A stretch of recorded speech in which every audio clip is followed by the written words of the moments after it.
আসসালামু আলাইকুম। কেমন আছেন সবাই? আশা করি মহান আল্লাহ তাআলার দয়ায় সকলে ভালো আছেন আর আমরা আজকে অনেক ভালো আছি। শুভ সকাল, সকালই বলা যেতে পারে ১০টা তো বাজছিল যখন আমি ব্লগটা শুরু করি। তো আজকে অনেক কিছু রান্না হয়েছে আর রান্না কে করেছে জানেন? করেছে আমার বরমশাই। এই যে মানুষটাই বর নামের শব্দটা একটা দারুণ, দারুণ একটা বড় একটা মানুষকে বোঝায়। মানে বড় দায়িত্ববান মানুষ যে সারা জীবনের আমার দায়িত্ব নেবে, আমার সংসারের দায়িত্ব নেবে, আমার ছেলেপিলের দায়িত্ব নেবে, তাই না? তো ওই বর জিনিসটা যদি কারুর ঠিক থাকে, কারুর পাশে থাকে, তাহলে আর কাউকে লাগে না বলুন? তো আমার বর আজকে আমাকে রান্না করে খাওয়াবে। তো ও আজকে বানাবে বিরিয়ানি। আর বিরিয়ানি বানাতে বসেও পড়েছে। আর এই যে ছেলের খেলাধুলো কাজ, ও খেলাধুলো শুরু করে দিয়েছে। আর আমি আপনাদেরকে পুরো ভিডিওটা দেখানোর চেষ্টা করব, কেটে কেটে দেখাবো, কারণ আমাকেও কাজ করতে হচ্ছে, হেল্প করতে হচ্ছে, আর ও রান্না করছে আর ছেলে দুষ্টুমি করছে। এই যে ছেলে পাপার পাশে বসে বসে দেখছে রান্না, আর যে পাশে ছেলের বন্ধুও এসে বসে বসে দেখছে। ওরা কিন্তু চিকেন খায় না, ওরা ভেজিটেরিয়ান ফুল। তো চিকেনের গন্ধটাই একটু শুঁকে নিক, তাই না? তা রান্না করতে করতে হঠাৎ করে কি হয়ে গেল, দিয়ে উনুনটা মানে এই যে ইন্ডাকশানটা বন্ধ হয়ে গেল। কিন্তু চিকেন রান্না, পেঁয়াজ ভাজা, আলু ভাজা এসব হয়ে গিয়েছিল। তো আমার মনে হয় ওই যে এক্সটেনশন বোর্ড আছে ওটাই হয়তো কিছু হয়েছে। তো ঠিক আছে, কোনো অসুবিধা নেই, গ্যাসে শুরু করে দিয়েছে রান্না বান্না। আজকে আমাদেরকে রান্না করে খাওয়াবে, অনেক কিছু বানাবে, বিরিয়ানি হবে, মেনুতে যেটা আছে বিরিয়ানি, তারপরে আছে চিকেন কষা আলু দিয়ে, তারপরে চিকেনের ওই যে বলে টিকিয়া। তো এত কিছু বানাবে আজকে। তো সব কিছু বানাতেও শুরু করে দিয়েছে, অবশ্যই একা বানাবে না, আমি হেল্প করব। এই যে বিরিয়ানিটা একদম থাকে থাকে সাজানো হয়ে গেছে, দেখতে কেমন লাগছে আপনারা কমেন্টে জানাবেন। খেতে কিন্তু অপূর্ব হয়েছিল, দারুণ হয়েছিল। আমি অনেকবার বানাই, প্রত্যেকবার ভালো হয় অবশ্যই, কিন্তু এটা সবথেকে বেস্ট ছিল, দারুণ হয়েছিল। এই যে চিকেন কষা হচ্ছে, এই যে মাংসের টিকিয়াও হচ্ছে, তো সব কিছুই হচ্ছে। আর রান্নাবান্না তাড়াতাড়ি করে কমপ্লিট করতে হবে। কমপ্লিট রান্নাবান্না হয়ে গেছে। আর এদিকে আজকে আমি বললাম আমার আবদার যে এই কলা পাতায় খাবো। তো আমার আবদার মেটাতে আমার বরমশাই চলে এসেছে এই কলা পাতার মানে কলা পাতা কেটে নিয়ে যেতে। পছন্দ করে খুব দেখে শুনে একটা কলা পাতা কাটবো, বেশি কলা পাতা কাটবো না, বেশি ওয়েস্ট করে তো কোনো কিছু লাভ নেই, একটাই নেব, কিন্তু যাতে 3টে টুকরো হয় ওই রকম দেখে নিতে হবে।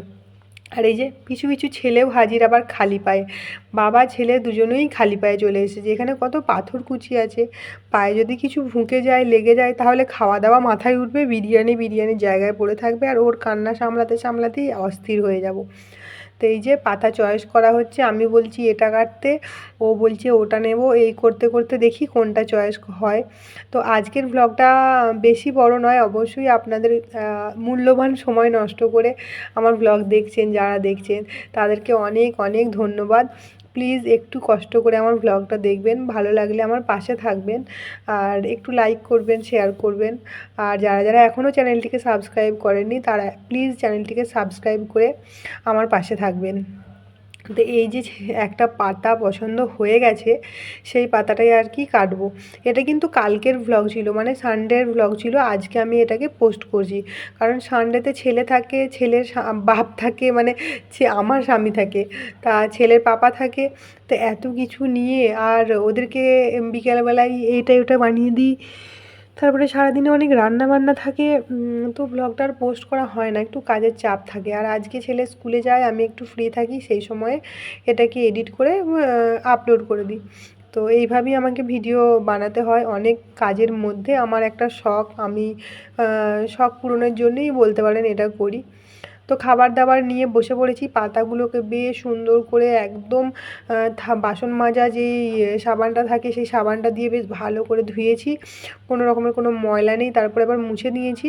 তো 3টে পাতা বেড়ে নিয়েছি। আর বিরিয়ানিটার লুকটা দেখুন, দারুণ হয়েছে একদম, চালগুলো মানে ভাতটা একদম গোটা গোটা ছিল, দারুণ সুন্দর হয়েছিল, ফ্লেভারফুল হয়েছিল, আর খেতে অপূর্ব হয়েছিল। দোকানের বিরিয়ানি কোথায় ফেল। এই যে এইটুকু বিরিয়ানি দেখছেন, এটা কিন্তু আমরা পুরোটা খেতে পারিনি। আমরা প্রত্যেকজনই অল্প অল্প খাবার খাই। তো সেই জন্যে আমরা এই বিরিয়ানিটাই আমাদের এখনও রাত্রিবেলায় আমার আর আমার ছেলের হয়ে গিয়েছিল। আর আরিয়ানের পাপাকে আমি একটু ভাত করে দিয়েছিলাম, কারণ মাংস কষা ছিল। মাংস কষা দিয়ে ভাত খেতেও ভীষণ ভালোবাসে। আর আমার ছেলে আর আমি বিরিয়ানি খেতে খুব ভালোবাসি, তাই আমরা যেটা ভালোবাসি আমার বর কিন্তু সেটাই ভালোবাসে। ইচ্ছা না হলেও আমাদের সঙ্গে তাল মিলিয়ে খায়, এটা ওর হচ্ছে একদম প্লাস পয়েন্ট। সবাই এটা করে না, কিন্তু ও সেটা করে। আর এই যে বিরিয়ানি বেড়ে নিয়েছি, আমাদের এটা হচ্ছে আমাদেরই থালা বলতে পারেন। আমি একটা বড় পাতা নিয়ে এসেছিলাম, তো সেই পাতাটা শেষে আমার ছেলেই নিয়ে নিয়েছে। আর আমার পাতা, ওর পাতাটা ও ঠিক পছন্দ হচ্ছে না, ছোট পাতা তো, তোর ভালো লাগছে না। এই যে বলছে ওর এই পাতাটাতে ওকে ভাত দিতে, তো আবার না দিলে রাগও হবে। তো সেই জন্যে আবার ওকে বললাম, এটা তোমার, এটা তুমি নাও, তুমি ছোট বাচ্চা তো, এটা তোমার। তো ও কেন বুঝবে, ওর চাই ওই বড় পাতাটাই। তো যাই হোক, ওকে বড় পাতাটাই দেবো। বড় পাতাটা দিয়ে আমাদের কিন্তু লাভই হয়েছে। আমরা আগে যখন সিঙ্গেল, মানে বাচ্চা আমাদের যখন বেবি যখন ছোট ছিল, তারপরে বেবি যখন হয়নি, যখন আমরা বাইরে থাকতাম, আরিয়ান যখন হয়নি, তখন কিন্তু আমরা একসঙ্গে এক থালাতেই খেতাম, দুটো থালা আমরা করতাম না। তো আরিয়ান বড় হয়ে গেছে আর আমরা এক থালাতে খাই না। আজকে সেই সুযোগটা আরিয়ানই করে দিয়েছে। আরিয়ানকে এই যে বড় এই পাতাটা দিয়েছি, পাতাটা দিয়ে আরিয়ান নিয়ে নিয়েছে। আর ছোটো পাতাটা তো আর আমার খাওয়া হবে না, তো সেই জন্য আরিয়ানের পাপা আর আমি এক থালাতে আজকে খেয়েছিলাম। আর সেই স্বাদটাই অনেকটা অন্যরকম। বিরিয়ানির স্বাদ তো অতুলনীয়, একসঙ্গে খেয়েছিলাম, তো খুব ভালো লেগেছিল। আর আরিয়ানকে বিরিয়ানি দিচ্ছি অল্প করে, কিন্তু ও অনেকটা নেবে। ওকে আমি একটু আগেই পেট ভরে বিরিয়ানি খাইয়ে দিয়েছি, ওর পেটে কোনো জায়গা নেই। কিন্তু আমরা খাচ্ছি তো এইভাবে, সেই জন্য ও বাচ্চা মানুষ, ওরও দেখে ভালো লাগছে। ওর কাণ্ডখানা আপনারা একবার দেখুন, এটা নিচ্ছে ওটা নিচ্ছে। এই দেখুন মূলো নিবে, এবার মূলো নিয়ে একবার কামড়ে ওর রিয়াকশানটা আপনারা একবার দেখুন। তো ঝাল হয় না অল্প অল্প। আর এখানে মানুষরা স্যালাডে মূলো খায়, আমরাও তো সেরকম খাই, অভ্যস্ত হয়ে গেছি ওরকম থেকে থেকে। স্যালাডের মধ্যে মূলো, শসা, গাজর, বিট, পেঁয়াজ, লঙ্কা এত কিছু আছে। আমি কিন্তু লেবু দিয়ে মাখাইনি।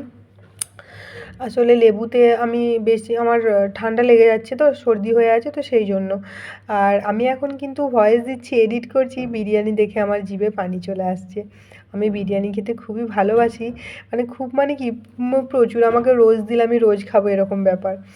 তো আমি খাচ্ছি, আমার আর সহ্য হয় না। আরিয়ানের পাপা কি অনেক ধীরে ধীরে খায়, আর আমি স্পিডে খাই প্রচুর। তো আমি আরিয়ানের পাপার সঙ্গে খাচ্ছি, ওই জন্য আরিয়ানের রাগ যে আমার সঙ্গে মা খাচ্ছে না, পাপার সঙ্গে খাচ্ছে। তো ওই জন্য ওর সঙ্গেও একবার খেয়ে বললাম, না খুব সুন্দর হয়েছে। ও খাচ্ছে কম, আরিয়ান কথা বলছে বেশি, বকছে বেশি। আসলে খাবার সময় একটু মোবাইল নেয়, আমি মোবাইলটা ভিডিও বানানোর জন্য নিয়েছি, সেই জন্য ওর হয়তো খাওয়াটা ঠিকঠাক হচ্ছে না। দেখছেন, ওকেও একটু ভোলাতে হচ্ছে, ওকে বলতে হচ্ছে দারুণ হয়েছে তোমার বিরিয়ানিটা। ও যেভাবে বলবে সেভাবেই বলতে হবে। তো যাই হোক, আমরা এবার খাওয়া দাওয়া কমপ্লিট করব তিনজনে মিলে একসঙ্গে। রোজ তো হয় না এই সুযোগ, এই সানডেতেই হয়, তো এই সুযোগটা হাতছাড়া করব না, বেশ আমরা এনজয় করে করে খাই। আর আজকের ভিডিওটা এই পর্যন্তই। আজকের ভিডিওটা কেমন লাগলো আপনারা কিন্তু কমেন্টে জানাবেন। আর আজকে তাহলে আসি, দেখা হবে কালকে আবার একটা সুন্দর ব্লগে। ততক্ষণের জন্য সকলকে খুদা হাফিজ।